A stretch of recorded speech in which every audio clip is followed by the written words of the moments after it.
हम लोग आपकी लाठी से नहीं डरते, सरकार की लाठी से नहीं डरते। वो जो आपके घर के बच्चे हैं, जो आपकी पत्नी है, जो आपके हटने से भूखे मर जाएंगे, उनके लिए हम लोग लाठी खाते हैं। 7 नंबर मिला हमको, यहाँ पे 1 नंबर और 2 नंबर मिला है। देखिए मेरा आंसर सही है। अब मैथ्स में भी क्या, मैथ्स में आंसर आएगा तो सही है, बिल्कुल मैथ्स में आंसर आया इसका मतलब सही है, उनको नंबर मिलना चाहिए था। नहीं किसी की, ये तो कभी यूपीएससी पता नहीं कैसे क्वालिफाई हो सकता है, ऐसे लोग क्वालिफाई करके पहुँचे हों। तो इसलिए अगला जो 4 का पेपर आएगा कहीं ना कहीं वो 13 से प्रभावित रहेगा। और हुआ भी ऐसे, 27 क्वेश्चन ऐसे हैं, या तो हूबहू वही प्रश्न है।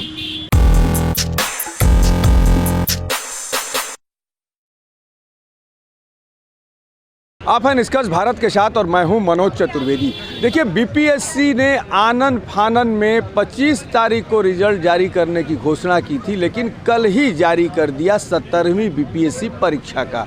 कोर्ट में केस फाइल है और गर्दनी बाग में आपको पता है कि बीपीएससी के अभ्यर्थी करीब 36 दिन हो गए और धरना पर कह लीजिए कि सत्याग्रह पर बैठे हुए हैं। इस मच्छर उन्हें काट रहे हैं, नाले के किनारे बैठे हैं। तमाम बड़े बड़े पार्टी के नेता भी यहाँ पे आए, लेकिन हुआ कुछ भी नहीं। वही ढाक के 4 पात वाली कहावत निकल के आई।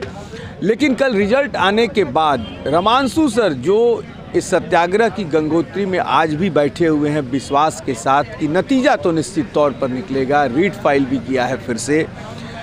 लेकिन बीपीएससी के बापू सेंटर में, परीक्षा केंद्र के बापू सेंटर में क्या हुआ, पूरा एनालिसिस आपको दिखा रहे हैं कि एकदम बैठ के एनालिसिस हो रही है कि कैसे कैसे क्या हुआ है, क्या क्या गलतियां बीपीएससी ने की है कहीं ना कहीं।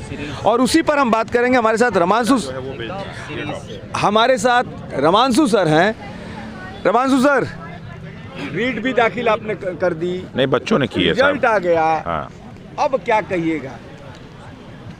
अभी तो कहानी असली शुरू हुई है।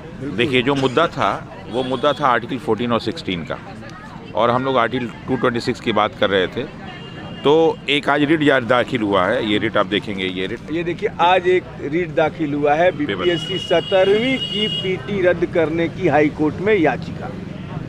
इसमें ये है कि ये आज का प्रशांत शेखर एवं अन्य द्वारा दायर की गई है, और इसमें 2 मुद्दों की बात कही गई है।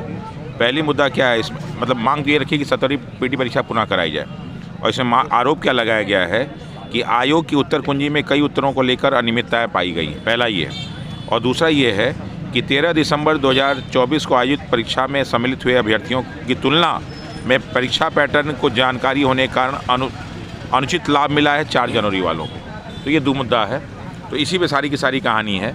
तो हमने जो है फिर कल जब पेपर आया ना, मतलब रिजल्ट आया, तो हमने देखने की कोशिश की कि क्या क्या है।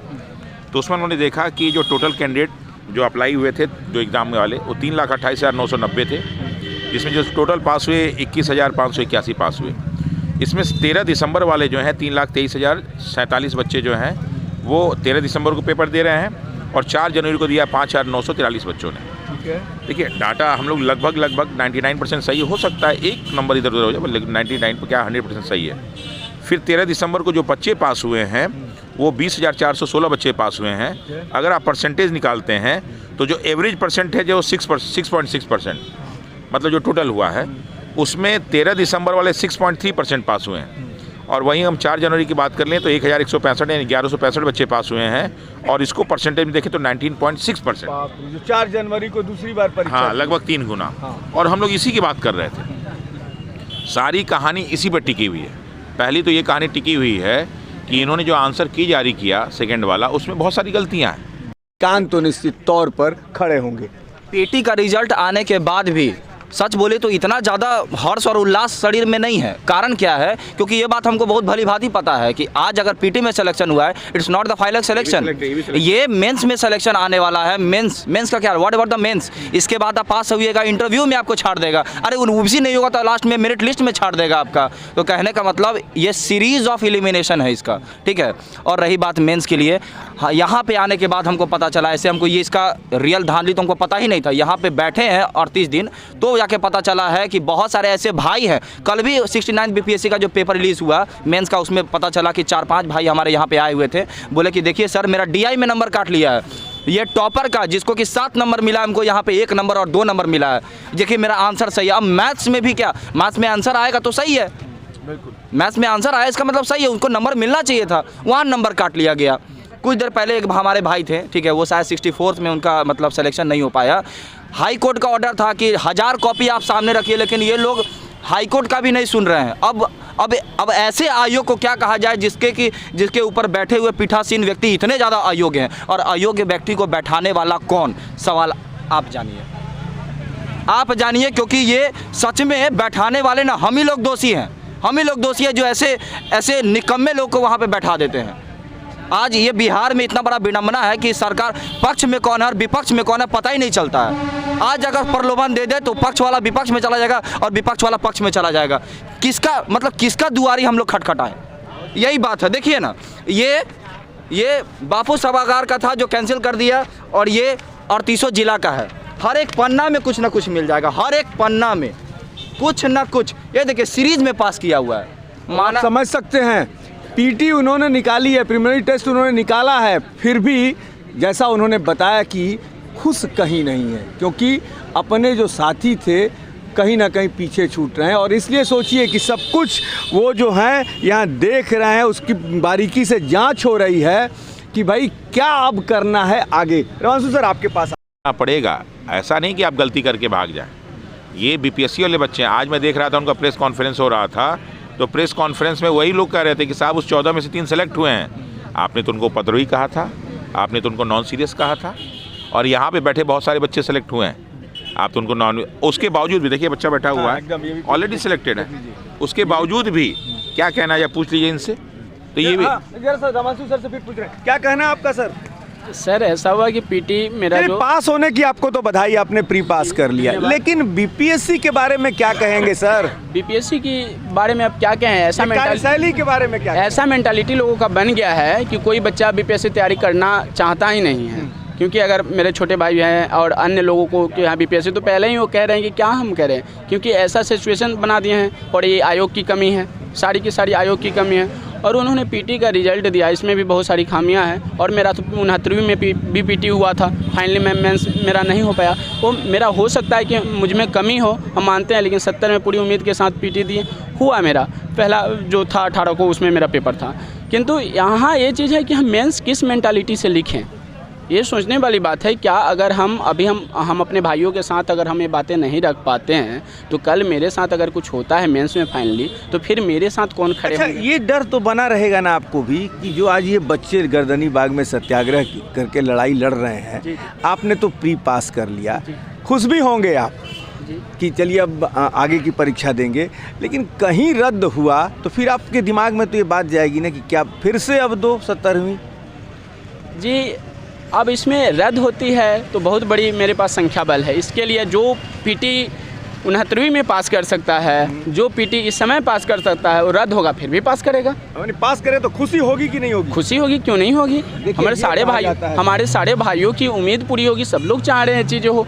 हम तो ये ऐसा कोई मतलब नहीं। अब मेरे साथ चूँकि हमने पीटी किया, अब जिस तरह से ये सब एलिगेशन लगे हैं आयोग के सामने, नाम लेकर इनको ये चैलेंज कर दिया है कि डरते नहीं आप केस से, क्या कहेंगे साहब?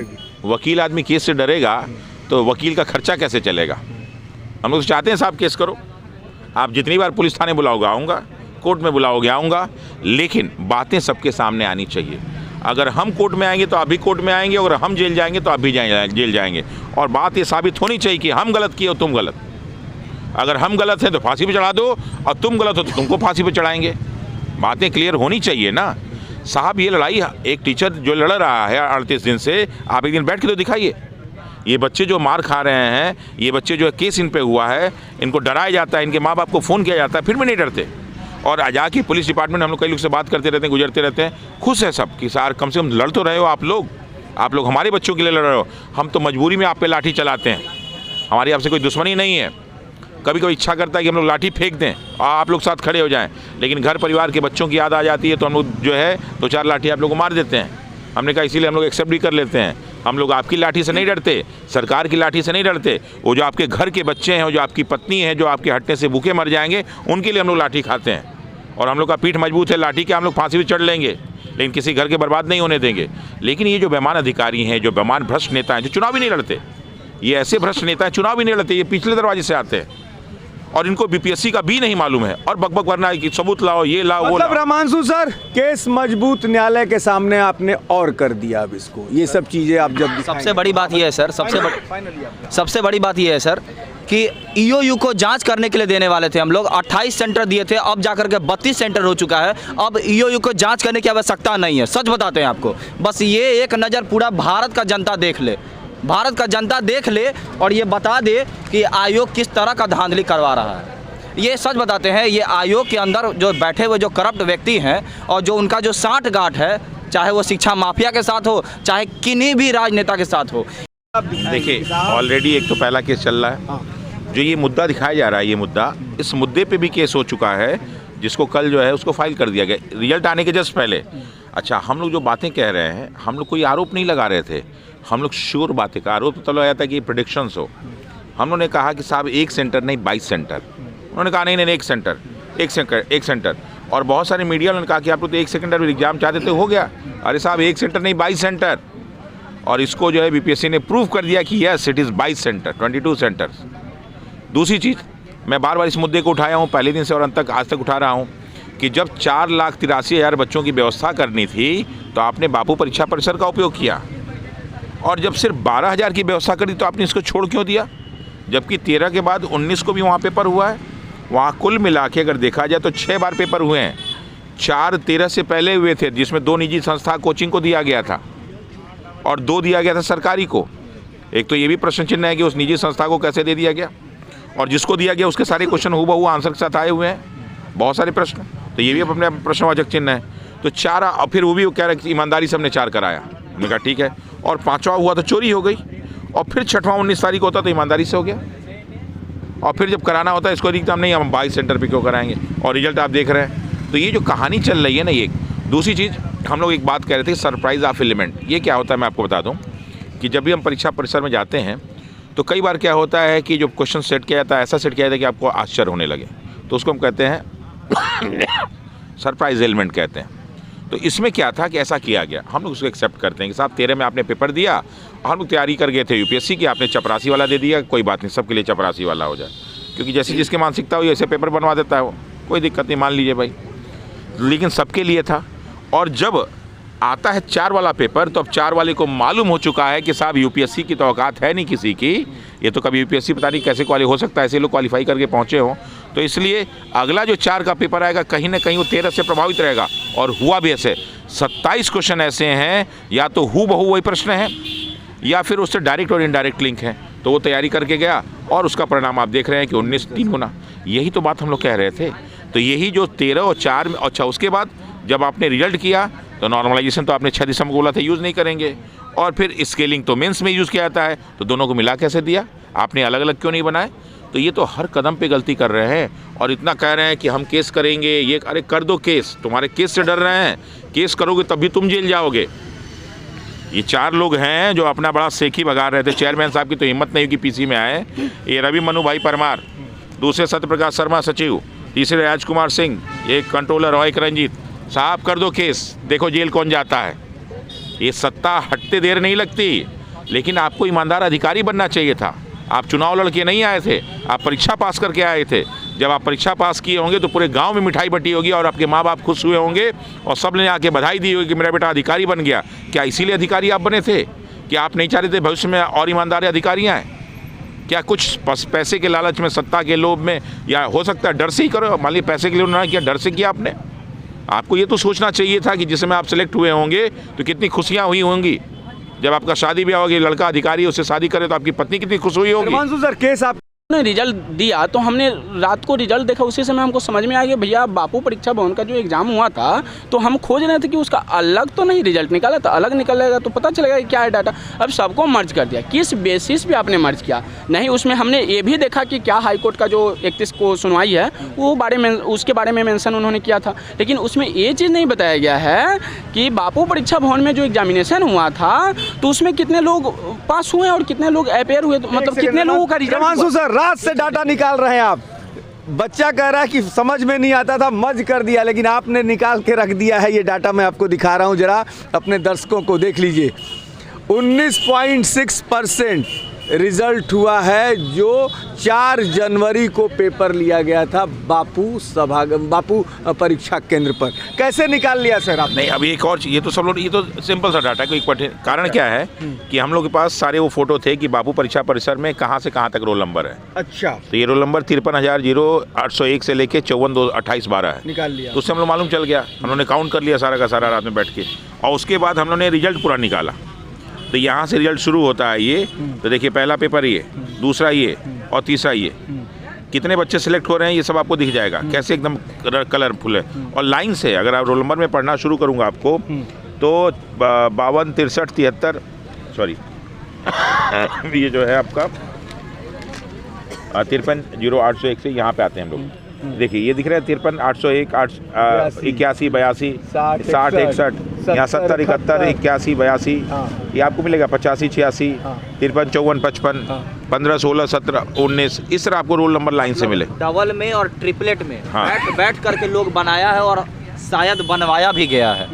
और ये तो वो एग्जाम्पल है, ये तो वो एग्जाम्पल है जिसको कि मतलब दिखा करके और एग्जामिनेशन कैंसिल करा दिया गया। लेकिन जो हम लोग चिल्ला के कह रहे हैं कि सर आपका जैमर नहीं काम कर रहा है, सीसीटीवी कैमरा नहीं कर रहा है, उसका एविडेंस दिखा रहे हैं। देखिए ये बाकी सेंटरों का, ये बाकी 38 जिला का जो जहाँ एग्जामिनेशन हुआ है वो ये देखिए, देख रहे हैं एकदम सीरीज में पास किया है। ऐसा लग रहा है कि एक रूम में बैठा करके और ज़बरदस्ती पास करा दिया गया है। डबल में, ट्रिपल में, ये देखिए मतलब लगभग देखिए लगभग 30 पन्ना है ये पूरा का पूरा रोल नंबर का, और 30 पन्ना में कुछ न कुछ एकदम सीरीज में आपको मिल जाएगा। ये देखिए, अब देखिए जहाँ ईमानदारी से हुआ तो वहाँ कुछ खाली दिखाई देगा आपको, लेकिन वहाँ भी देखिए आपको इकट्ठा ये जो है लाइन से दिखाई देना। मतलब आप ये समझ जाइए कि तमाम जो लोग जो हैं, राजनीतिक दल के लोग भी तमाम जो आरोप लगा रहे हैं बीपीएससी पर कि भैया माल बड़ा चला है, तो माल चला है उसकी वानगी भी कहीं ना कहीं अब दिख रही है। और शायद न्यायालय को भी जब ये बताइए ईओयू को क्या जांच करना है इसके अलावा, ये तो इतना बड़ा तो लाइव सबूत है। आप आज रिजल्ट जारी किए हैं और रिजल्ट में पूरा सीरीज से नंबर दे दिए हैं। अरे कौन सा एग्जामिनेशन छूट गया? हम सच बता रहे हैं, बिहार में 10 लाख नौकरी नहीं है। चिल्ला के पहले दिन से कह रहे हैं 10 लाख नौकरी। It's a biggest scam in whole India.